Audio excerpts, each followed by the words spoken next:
Hi Paula Dean. Hi America's Foodies.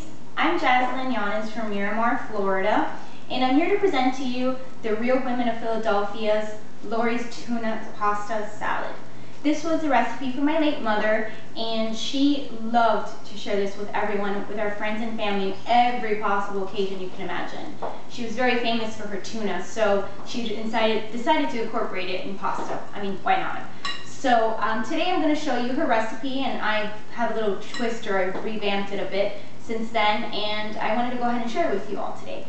So the first thing I did today in order to get this yummy pasta salad together, I boiled tricolor pasta, which we prefer tricolor pasta. It's not the healthiest thing, but who needs a diet nowadays, you know? Once in a while you gotta break it.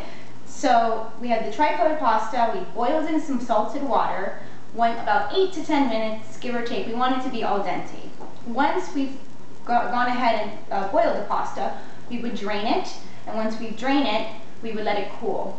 Now, next would be, I would get my tuna, I would rinse it. I prefer personally the albacore white tuna in water, and any tuna has to be in water. We don't want any extra oil in here. We're going to have mayonnaise and yummy Philadelphia cream cheese, so I don't think we need any more oil at this point.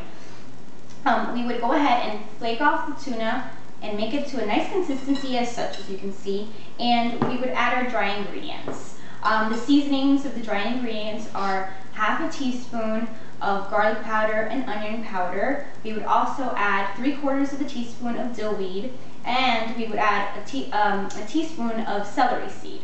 I prefer the dry ingredients. They're more potent, you know, and also for a little tang, I add some ground mustard. That's about a teaspoon itself.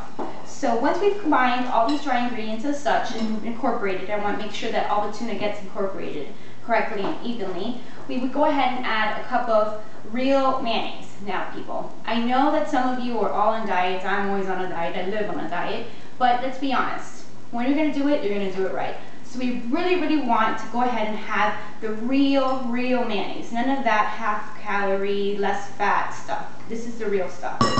Today, one day, you can definitely not be on a diet. So what we would do is go ahead and we would add this mayonnaise and incorporate it together.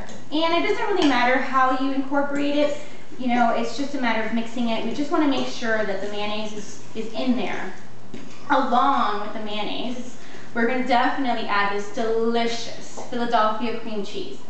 Don't go for any other brand. Quite honestly, this has a nice consistency. I prefer the whipped cream cheese just because it makes my life a little bit easier. I mean, nowadays we're always busy, and the last thing you want to do is make your life more difficult. So I'm all about making your life a little easier. So we go ahead and we would incorporate the tuna. I prefer to use a fork just because it helps me separate it a little better at this point. And what we do is, I just want to make sure that all that yummy cream cheese and yummy mayo gets incorporated, and we're not missing anything, and we don't have any clumps, because that kind of can tend to happen. So as you can see right down here, it's just a good consistency. It's pretty solid, but it's movable, I guess, and pliable. Next, we would go ahead and add our pasta. Again, this is a box of cooled pasta, the tricolor. Look how pretty it looks.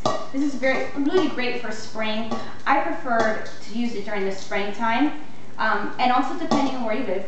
I live in South Florida, and it's very humid and hot. You may have to have, you know, just a different take on it. You may want to add a little less, a little more pasta. It's all to your preference. So as you can see, it's quite difficult to get this incorporated. So the fork is really not going to work at this point. And what I've done is I use one of these spatulas or spatulas or whatever they're called.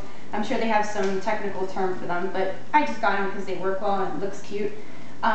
We would go ahead, and as you can see, it's quite difficult to fold this, because folding right now is the best method. I really don't want to break up the pasta and get all clumpy and just fall apart on me.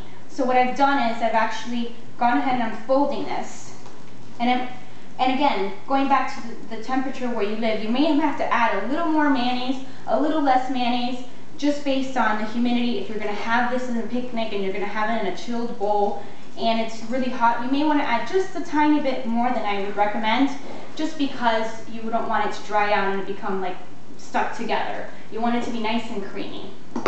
What I would do also is, now that it's incorporated, I would add about another 3/4, it could be anywhere from 1/2 cup to 3/4 of mayo, just because, again, you need a little more creaminess. The pasta is going to suck up all this mayonnaise and cream cheese and tuna and everything, so it needs a little more wiggle room, I guess you could say.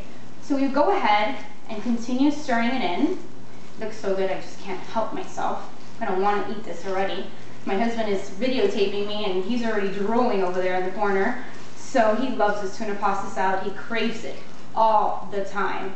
Sometimes I'm like, honey, I love you to death, but it's just, quite honestly, I'm exhausted.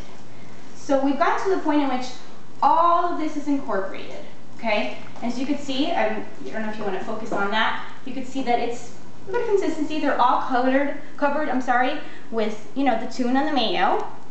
Next, what we would do is add just a tiny bit, just a squeeze, which is about, as you can see, it's about a teaspoon of lemon. I like the lemon because the lemon, what it does is it brings a little freshness. You know, all this cream cheese and all this mayo has a lot of salt, and you want to kind of make it fresh and just give it a little something extra in your taste buds. You know, you have all the salt, you want to balance it out. So I just add a little tiny bit of lemon, and I know personally my family enjoys it way too much. So once it's all incorporated as such, what I would do is I would get my mom's famous bowl. She made this recipe all the time in this bowl, so I made it an effort to go ahead and really keep it and always use my tuna pasta salad in the bowl, just to keep her memory alive and the recipe alive. So I'm going to go ahead and get my chilled bowl that I put in the refrigerator about, 10 minutes or so. I think this pasta salad tastes so good. Cool. I really don't like it warm, but again, it's all based on preference. So we'd go ahead and incorporate all this yummy, if I can get it all in there, quite heavy here, pasta salad in here. And just hearing that little gooky noise that it makes is so delicious. So you know it's good. So we go ahead and scrape out all that yumminess and put it nice and pretty. Put this away here. Make it nice and pretty, presentable. And then what I like to do, just give it a little extra something, and kind of, this is my revamp and take on it, aside from adding the lemon, is that I just happen to have some chives on hand, some, chopped chives, fresh chives, and I just add a little bit on top, and I think it brings a little nice brightness to the dish, and it's just a little, again, a little something fresh. If you happen to not have chives, you can use parsley or any green little herb that you like.